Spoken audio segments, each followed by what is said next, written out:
It's Morgan coming back with a fork seal video. This is on the open chamber Sachs fork off of a 2016, I think, beta.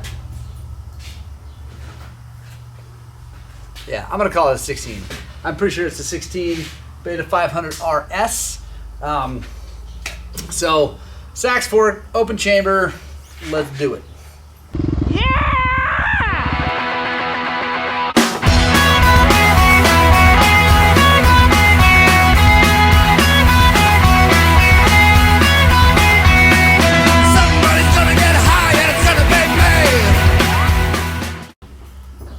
Chalk her up on our soft jaws.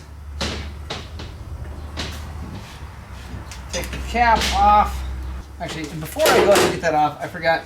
Go ahead and count the clicks on here. So we're gonna count them going in. So so we're 16 out. So now we'll go all the way out.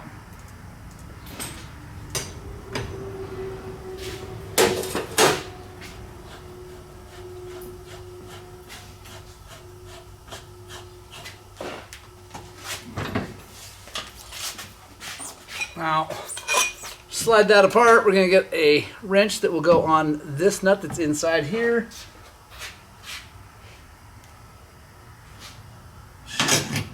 Looks like a 22. Let's see.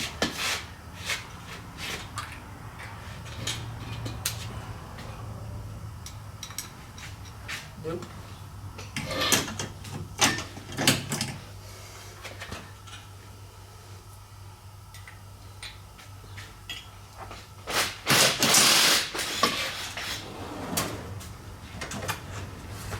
I believe it's a 19.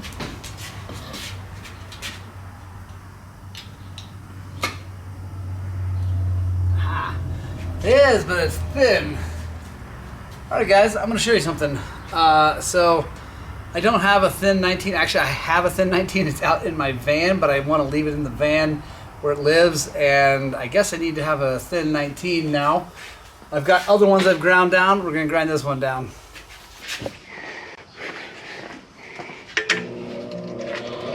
And yes, this is a snap-on wrench that I'm going to ruin. It's alright, it won't be ruined, it'll just be custom.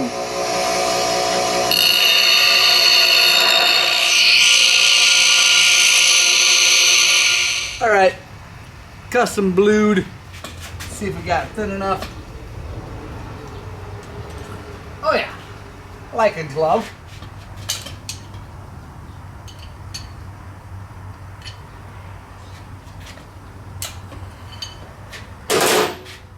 Go. Take our cap off.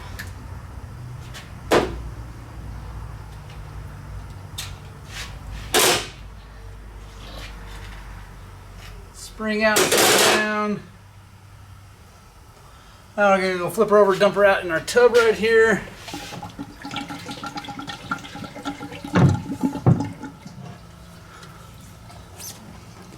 And we'll take our adjuster rod out.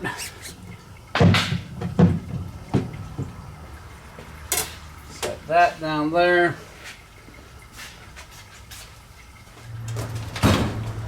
Or 21 millimeter, because Sachs just has to be different. They got a 19 on the top and the 20. I don't even know. Whatever.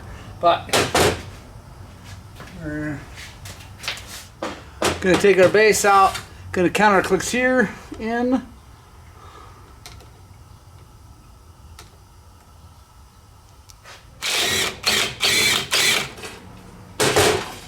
Now, on these open chamber forks, like from every brand, doesn't matter if it's Sachs or whatever, a lot of times what you have to do is you take your hand here and you're going to pull this and cock it that way to help hold the cartridge, and then break this the rest of the way loose.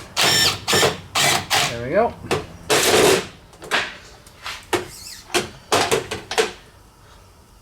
There's our base valve.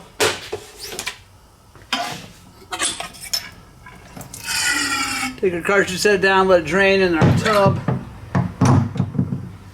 And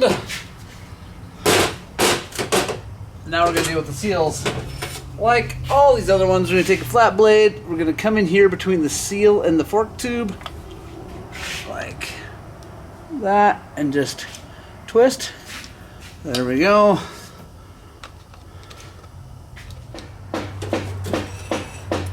Gonna come in here, get our circlip out.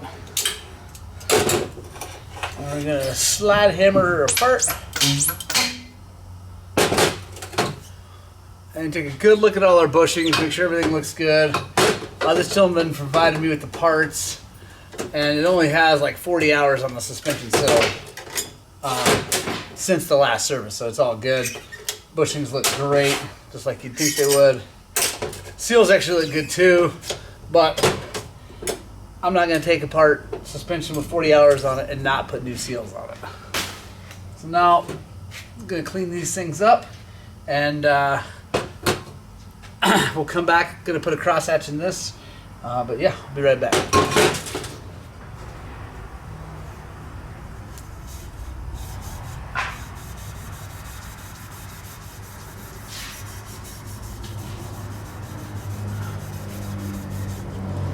Got a red Scotch-Brite, and this fork has a funky discoloration. I don't know if you guys can see it. Probably not. Anyway, can't feel it so at all, not even with my fingernails, so I think it must be okay, but I don't know what it is. Almost looks like maybe like just a fuzz of a mismanufacture. I'm not sure, but it this fork wasn't leaking.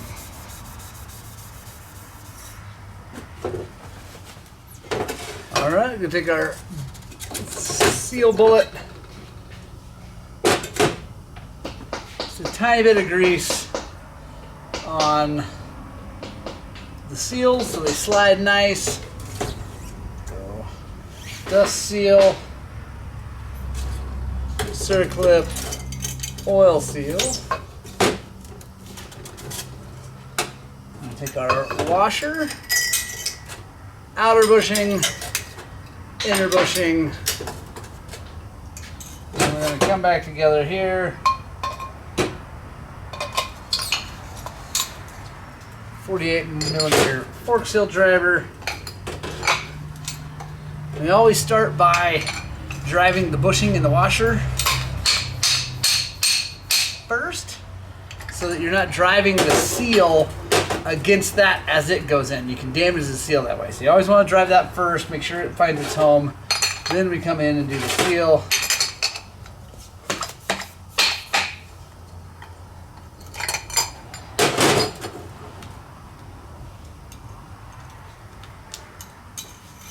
Circlip.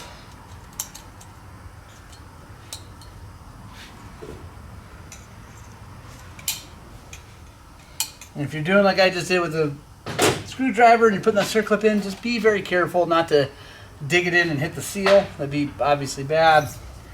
Then with this one, I usually just go like that. Makes it nice and tight. Now we can set this down. And we're gonna bleed our cartridge. Just pump it up and down a few times. Then we're gonna come back together. These forks are super easy, guys. I really hope that these videos help you guys do this yourself. Like, I love doing these for work because it's really simple and it's an easy way to make some money. But I also think that if you're on a tight budget and you can't afford to pay someone like us or Zach, who is terribly expensive because he takes twice as long,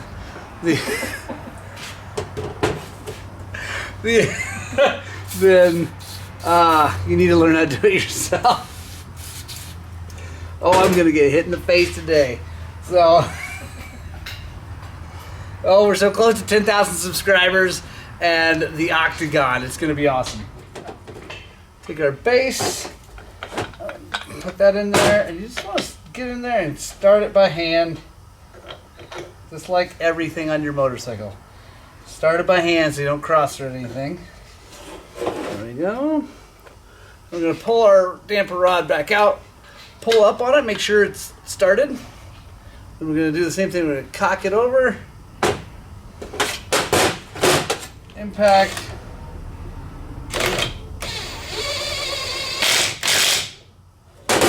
there we go. Now, something I mentioned in most of the videos, I want to make sure I don't forget, is this holder here, you want to run that all the way down till it stops, because when you put the top cap on, you want the top cap to bottom out here and then bring this up to it. If it doesn't bottom out here, your adjuster will be way off. So make sure that's down. Now we're going to pour 5-weight fork oil in it, and the level is 110 millimeters. So I'll show you how we do that with the tool we have, but you basically want an air gap of 110 millimeters down when you're done, when you go to put this thing back together.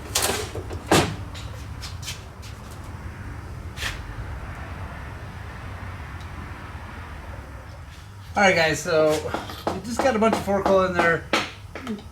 It's probably not enough, but it's enough to start bleeding this cartridge. And sometimes they can be a bit of a bear, and that's okay. Here's a little something I learned. So if it's not one to bleed, it wants to come up too quickly, what you do is you take the outside fork tube, come up, put your hand on it, seal it up, and then push down. And by doing that, it's forcing the oil up into that cartridge. And it's starting to bubble.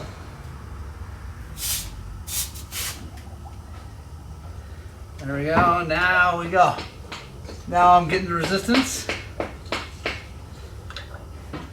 That's what we're looking for. And you want to bleed these things until they're nice and consistent all the way up and down. You want to get all the air out. Now, if you don't get all the air out, it's not like the end of the world. It's not going to make the fork feel terrible or whatever, have air in the cartridge forever. It will eventually self-bleed, but then your level will be off. So it's not that you'll end up with bubbles in the cartridge forever. It's the fact that your level will be different because it'll suck it in and the level will go down. So that's feeling pretty good. All right, that feels good. Now, let me get my tool.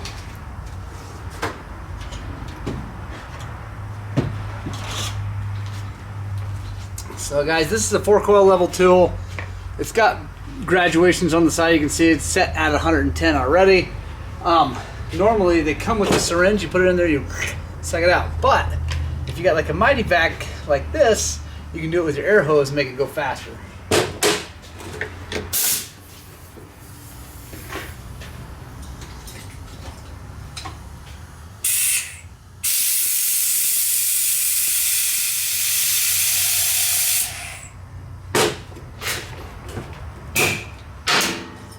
we go. Now we're gonna lift the damper rod up, put our adjuster back in. Our spring, slide it back over.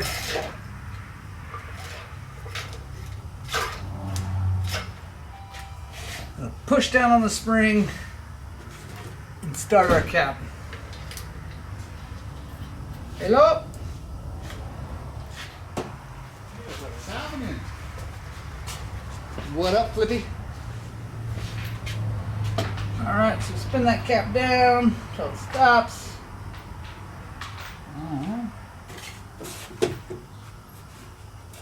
Got our custom 19.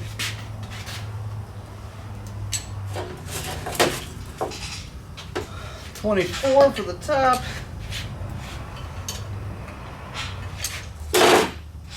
There we go.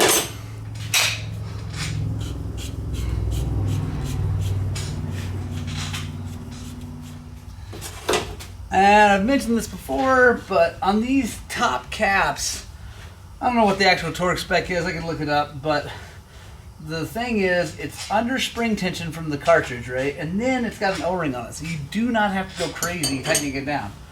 The other thing is that once you put it in the triple clamps, the triple clamp goes and squeezes right here and helps hold that too. So you really don't have to be a gorilla on this thing.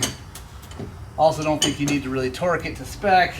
Just put it on there in your soft jaws and just go a little bit, and we're good.